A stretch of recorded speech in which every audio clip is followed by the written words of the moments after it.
Hill to its south and Half Moon Hill, Sugarloaf formed the point of the lethal arrowhead pointing from Shuri directly at approaching Marines. Yeah. Okay, so this was Stebbins. You had a Stebbins there. Owen T. Stebbins. He was in the 6th Division, 22nd Marines. Okay. And what did Major Henry Courtney? He died too. Yeah. Where he was too weak to defend it, so he might as well attack. It said the battalion's executive officers, it says, the next day, repeated assaults to gain the top failed. In the afternoon, 44 Marines were stranded on Sugarloaf's slopes by punishing fire that had already killed or wounded 106 Marines.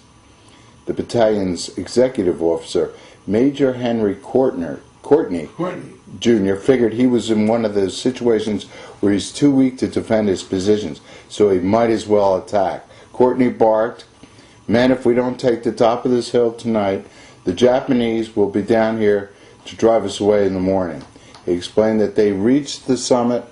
He wanted them to toss every grenade they had at the enemy. Then again, he asked for volunteers. When we go up there, some of us are never going to come down again. I'm gonna put that in there. I think that's pretty good. Yeah. Okay. Then I'll tell you a story about Major Courtney and Michael Nolan. All right. Cool.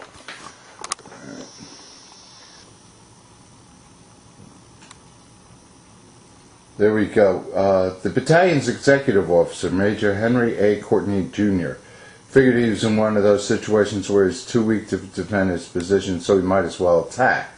And this is near the Sugarloaf slopes.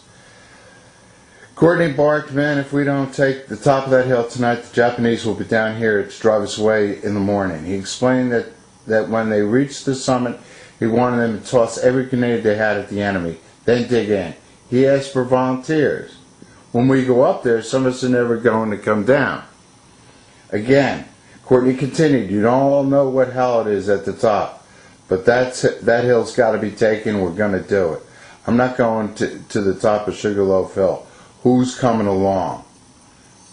So this seemed to be, you get a sense that these Marines, a lot of them knew they weren't coming back.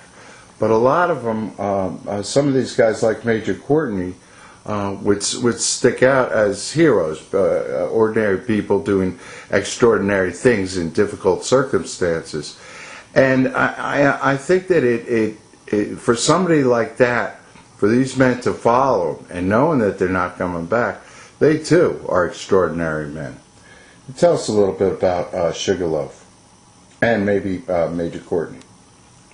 Well, I was wounded before we got up to Sugarloaf. I was wounded around the 14th of May. But my brother-in-law, Mike Dolan, who was a squad leader in G Company and who had distinguished himself in combat up in the north. I, at that time, of course, was with I Company, or I had been removed from the battle scene at that time. But Mike was there. And this Major Courtney, whom you mentioned, he came up, and they were up by Half Moon, right near Sugarloaf. And Mike's G Company was pinned down. And Major Courtney said to them, "All right, G Company, come with me." And then Courtney changed his mind, and he took some of the 22nd Marines up instead. And they all got shot up, and I think Courtney was killed in that action too. So that's how close Michael came. Michael was wounded that next day and lived to tell the tale. But if Courtney had elected to take him at that point, chances are he would not have survived.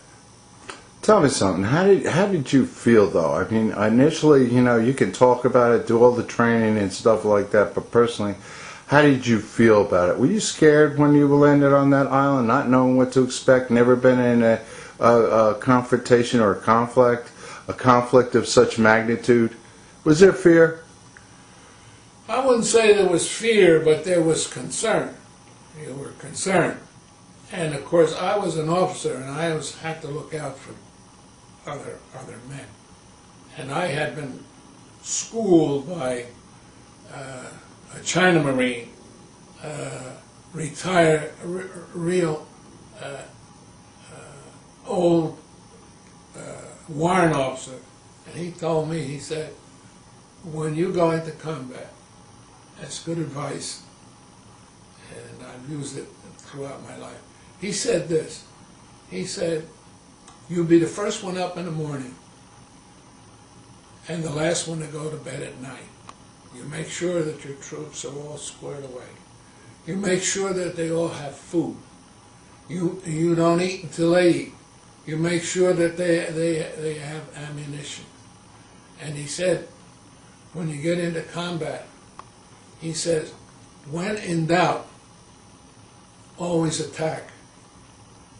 And he said, Marines never retreat. They always withdraw to a more favorable position. Before you go into combat, have a plan. Keep that plan flexible.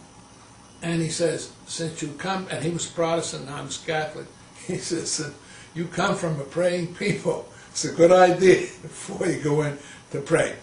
And that's the way I handled it. Interesting.